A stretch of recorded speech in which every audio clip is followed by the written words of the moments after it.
Detach होना या detachment के जो प्रैक्टिस है उससे देही अभिमानी स्थिति में रहना आसान होने लग जाता है।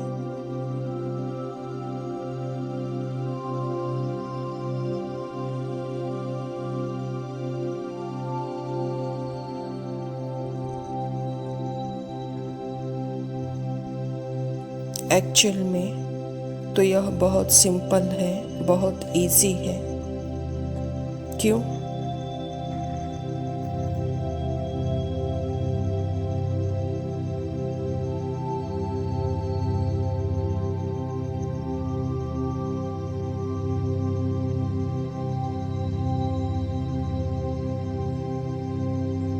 क्योंकि जब आत्मा को टेस्ट का पता चल जाता है कि डिटैचमेंट इज लव,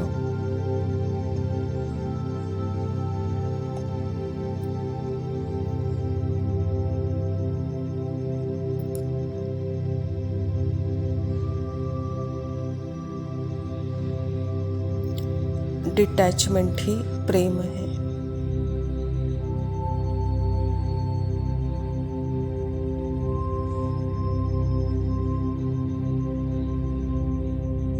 डिटैचमेंट के बिना परिवार में कोई प्रेम नहीं है, वहाँ सिर्फ वैराग्य है।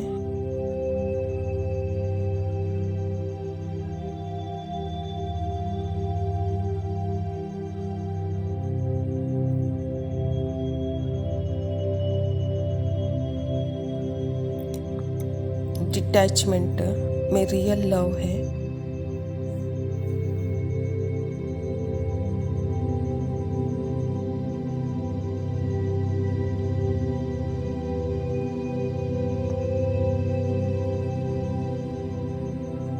क्योंकि डिटैचमेंट का जब रियल अर्थ का पता चलता है, यह जब क्लैरिटी से पता चलने लग जाता है,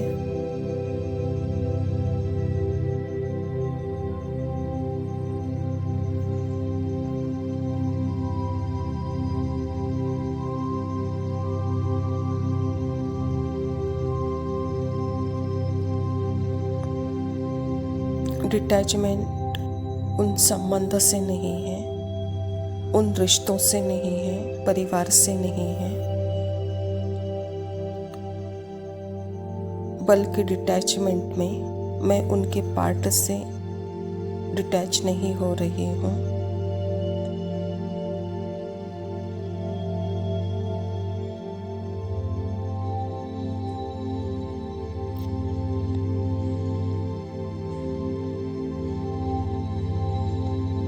डिटैचमेंट में उनसे कोई दूरी नहीं रख रही हूँ। डिटैचमेंट मैं हो रही हूँ तो अपने माइंड के स्क्रिप्ट से, सबके बीच में रहते हुए।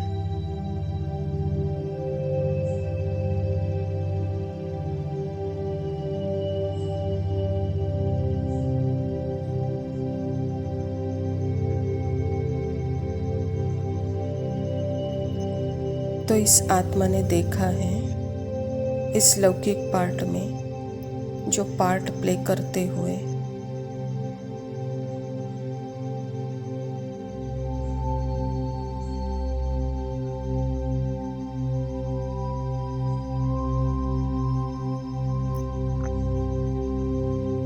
उसको अंदर था कि एक रेस्पेक्ट करे, वो मुझे प्यार करे, क्योंकि मैं अपने आप को क्या समझ के चल रही थी। वहाँ एक ड्रीम कैरेक्टर,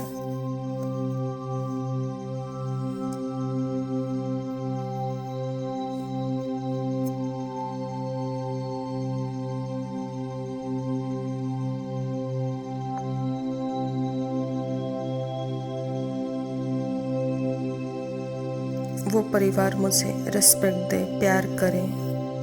मैं सोचती थी कि मैं वर्दी हूँ, तो मुझे पूछते नहीं हैं, वो मुझे केयर करते नहीं हैं।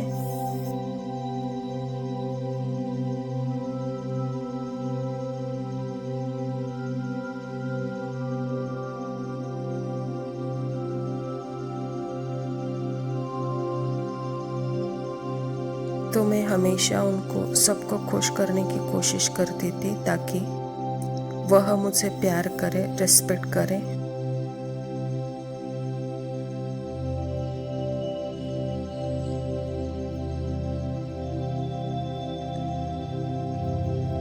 तो एक तरह से गुलामी का रिश्ता एक बेगर का रिश्ता था पहले।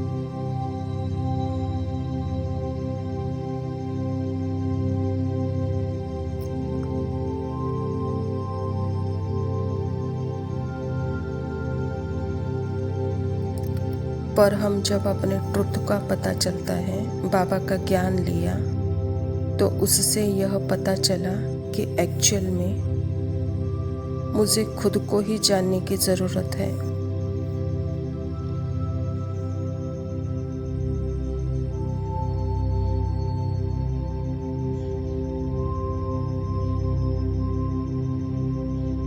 मुझे अपने आप को ही रेस्पेक्ट करना है। मुझे अपने आप को ही, अपने ट्रुथ को देखना है।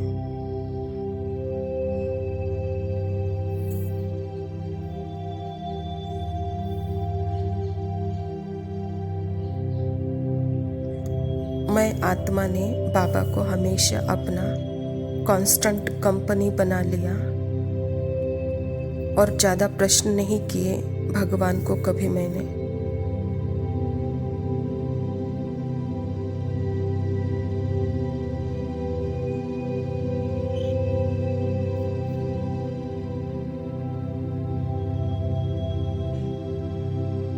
अगर उसने यह बोला कि तुम हो मेरे जैसे ही, तो मुझ आत्मा ने अपने मन की बात नहीं सुनी और बस इतना पता था कि भगवान सत्य बोलता है।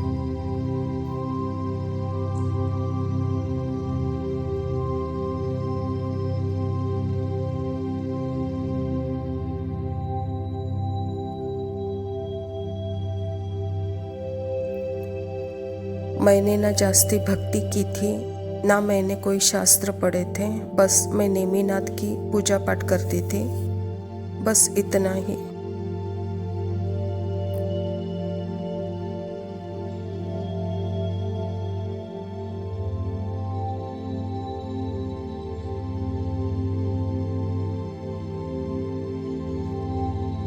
बस मुझे इतना पता था कि भगवान सत्य है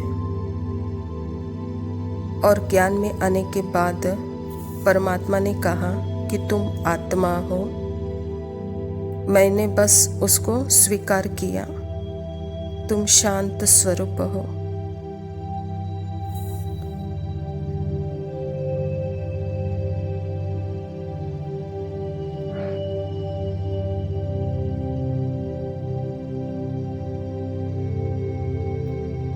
मैं ज़्यादा माइंड के डाउट्स में नहीं गई। पार्ट्स के में फिर भी डाउट्स थे, लेकिन उन डाउट्स में मैं माइंड से जैसे चुप हो जाती थी।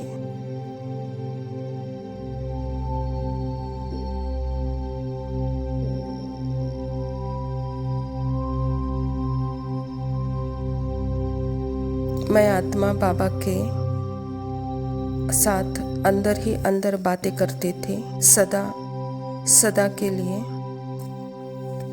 सिर्फ उनमें ही निश्चय था, ना कोई लौकिक का ना कोई अलौकिक का। यहाँ शुरू से ही मेरा एक ही साथी जैसे बाबा ही था, हमेशा के लिए।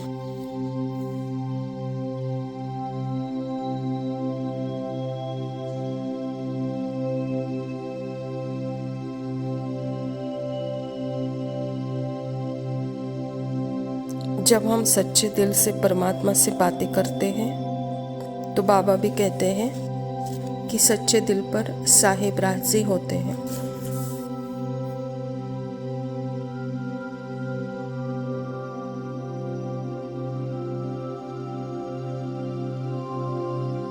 तो बाबा ने कहा, बच्चे अपने मन से ही साक्षी होकर देखो।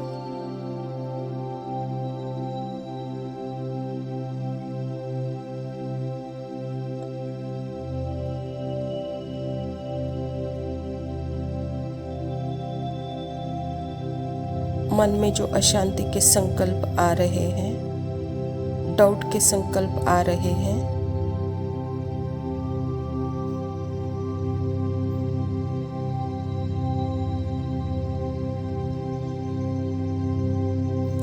बाबा ने कह दिया कि उसमें पार्ट के संकल्प आ रहे हैं।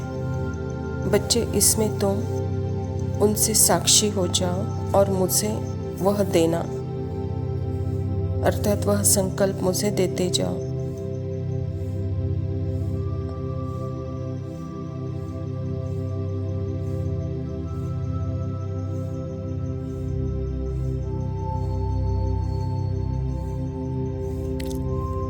यह व्यर्थ जो आते हैं इसे आने दो और मेरे पास जाने दो।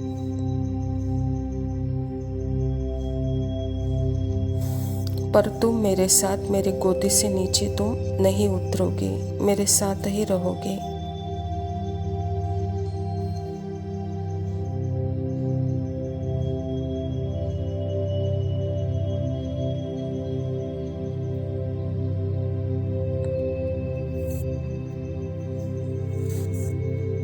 फिर आत्मा ने अपने माइंड के संकल्पों से दूरी बना ली और उसको अपना मानने लगे जो परमात्मा ने संकल्प दिए।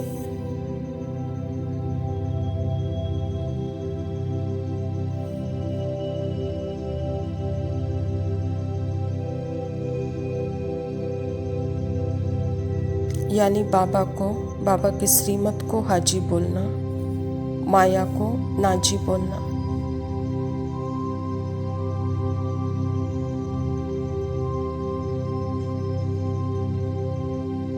हाजी का पाठ पक्का करना है, लेकिन किसके लिए?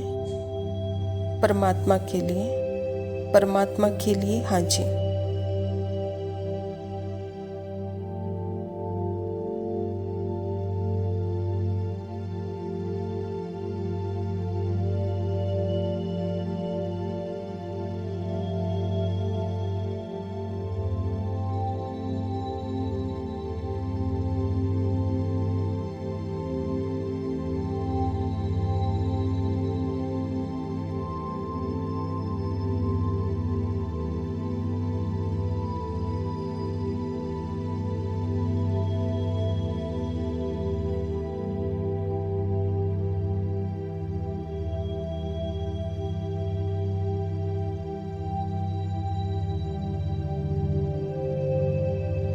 ओम शांति। प्रातः मुरली बाप दादा मधुबन। मीठे बच्चे, संगम युग पर ही तुम्हें आत्मा अभिमानी बनने की मेहनत करनी पड़ती। सतयुग में अथवा कलयुग में यह मेहनत नहीं होती। स्वयं परमपिता परमात्मा शिव बाबा प्रजापिता ब्रह्मा के तन में इस धरा पर जब आते हैं तो यही समय है जो कि संगम युग कहलाता है। संगम पर परमात्मा जब आत्मा को अपनी स्मृति दिलाते हैं तो आत्मा को अपना क्लियर पता होता है कि यह जो 84 जन्मों का पार्ट है वह मेरे अंदर ही है और मैं आत्मा इन 84 जन्मों के 84 वस्त्र धारण करके उस पार्ट को मैं प्ले करती थी। तो जैसे कि वह पार्ट मेरी शक्तियों से एग्जिस्ट था, लेकिन उसके अनुभूति से मैं अनुभव नहीं हो पाती थी। संगम युग अर्थात ही टाइमलेस के साथ टाइमलेस का मिलन, निराकारी से निराकारी का मिलन। यह मिलन न सतयुग में होता है न कलयुग में होता है। यही संगम युग की विशेषता है। प्रश्न है, श्री कृष्ण का नाम उनके माँ बाप से भी अधिक बाला है, क्यों? उत्तर, क्योंकि श्री कृष्ण से पहले जिनका भी जन्म होता है वो जन्म योग बल से नहीं, श्री कृष्ण के माँ बाप ने कोई योग बल से जन्म नहीं लिया है। पूरी कर्मातीत अवस्था वाले राधा कृष्ण ही है, वही सदगति को पाते हैं। जब सब पापात्माएं खत्म हो जाती हैं तब गुलगुल पावन नई दुनिया में श्री कृष्ण का जन्म होता है, उसे ही वैकुंठ कहा जाता है। संगम युग पर श्री कृष्ण की आत्मा ने सबसे अधिक पुरुषार्थ किया है, इसीलिए उनका नाम बाला है। परमात्मा पिता यहाँ मनुष्य आत्माओं में भी सर्वश्रेष्ठ पाटधारी आत्मा जो कि प्रजापिता ब्रह्मा है, और प्रजापिता ब्रह्मा ही संगम युग पर परमात्मा के संपूर्ण श्रीमत अनुसार जो पुरुषार्थ किया वह 100% उसमें पास थे। इसी का फल उनका पहला जन्म श्री कृष्ण के रूप में सतयुग में होता है। तो बाबा कहता वहाँ योग बल से उनका जन्म होता है, और उनको जन्म देने वाले उनके माँ बाप भी योग बल से जन्म नहीं लेते हैं। बाबा कहता बच्चे, जो संपूर्ण पवित्र आत्मा है मात्र वह श्री कृष्ण है, उनका योग बल से जन्म होता है। जो कि संपूर्ण कर्मातीत अवस्था से अपनी सद्गति को पाए हैं, अर्थात संपूर्ण अपने आत्माभिमानी स्थिति से गुलगुल बन करके पावन नई दुनिया में उनका जन्म हुआ है। तो उसके पहले वह संगम पर प्रजापिता ब्रह्मा के रूप में उन्होंने पार्ट प्ले की। उसका फल उनको श्री कृष्ण के रूप में सतयुग में उसका फल पाया। इसीलिए श्री कृष्ण का नाम बाला है। धारणा के लिए मुख्य सार है, पहला पॉइंट है बुद्धि को पवित्र बनाने के लिए याद की यात्रा में व्यस्त रहना है, मस्त रहना है। कर्म करते भी एक माशुक याद रहे, तब विकर्माजीत बनेंगे।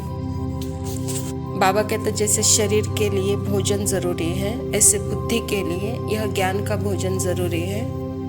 इससे बुद्धि जैसे शुद्ध और दिव्य पवित्र होती जाती है और याद की यात्रा मस्त होती है।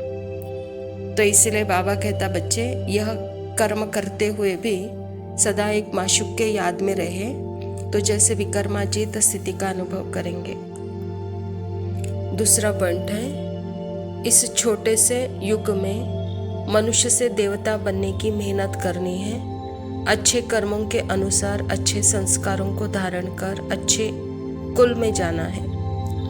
इस छोटे से संगम युग पर बस यही मेहनत करनी है। जो मैं हूँ उसका जैसे हमको लव होना चाहिए, इंटरेस्ट होना चाहिए, जिससे पैशन होना चाहिए कि अपने सत्य में टिकना है मुझे हर समय, हर सेकंड, हर पल अपने पर ही जैसे अटेंशन। बाकी सबका देह के संकल्प संस्कारों का, उस पुरानी दुनिया का संबंध का, सबका त्याग नहीं, यह मात्र संकल्पों का त्याग है। तो संकल्पों से ही जैसे कि अपने को दूरी बनानी है और अपने सत्य साइलेंस में जैसे कि हमको टिकना है। तो यही एक बस मेहनत है, वरदान है। अपनी रूहानी लाइट्स द्वारा वायुमंडल को परिवर्तन करने की सेवा करने वाले सहज सफलता मूर्त भव। जैसे साकार सृष्टि में जिस रंग की लाइट जलाते हो वही वातावरण हो जाता है। अगर हरी लाइट होती है तो चारों ओर वही प्रकाश छा जाता है। लाल लाइट जलाते हो तो याद का वायुमंडल बन जाता है। जब स्थूल लाइट वायुमंडल को परिवर्तन कर देती है तो आप लाइट हाउस भी पवित्रता की लाइट व सुख की लाइट से वायुमंडल परिवर्तन करने की सेवा करो तो सफलता मूर्त बन जाएंगे। स्थूल लाइट आंखों से देखते हैं, रूहानी लाइट अनुभव से जानेंगे। बाबा कहता बच्चे, आप इस सृष्टि के रूहानी लाइट्स हो जो कि वायुमंडल को परिवर्तन करने वाले, और इसी सेवा से जैसे सफलता मूर्त का अनुभव करेंगे। बाबा कहते जैसे वह लाइट्स, उसके कलर्स वातावरण को भी उसी अनुसार अनुभव कराते हैं। तो आप तो चैतन्य लाइट हाउस हो, पवित्रता की शक्ति है, सुख की शक्ति है जो वातावरण को परिवर्तन करती है। इससे आप सफलता मूर्त बनेंगे। तो बाबा कहता यह शक्ति रूहानी शक्ति है जो अनुभव से जान जाते। स्लोगन है, व्यर्थ बातों में समय और संकल्प गंवाना यह भी अपवित्रता है। अच्छा मीठे मीठे सिखी लगे बच्चों प्रति माता पिता बाप दादा का याद प्यार खुशी का ठिकाना नहीं अब, बच्चों को नमस्ते। जगात्मा का चैतन्य दीप जब बाबा से मिला श्रेष्ठ जगान का भंडार, योग अनुभूति से आत्मा हुई भाव विभोर।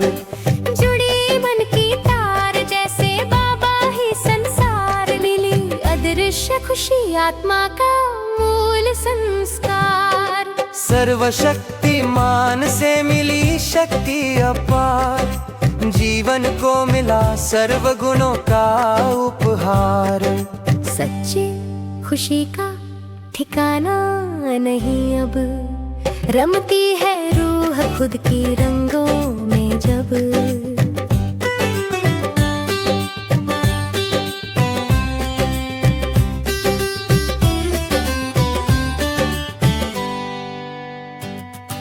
नाम मान शान निंदा स्तुति से परे, हुए व्यक्ति वैभव के आकर्षण से भी परे।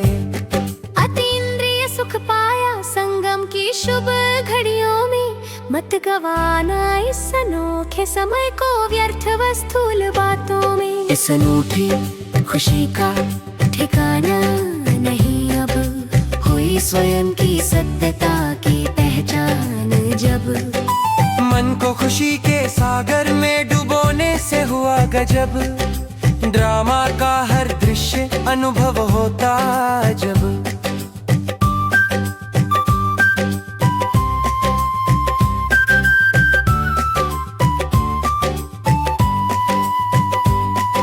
खुशी का ठिकाना नहीं अब, जगा आत्मा का चैतन्य दीप जब।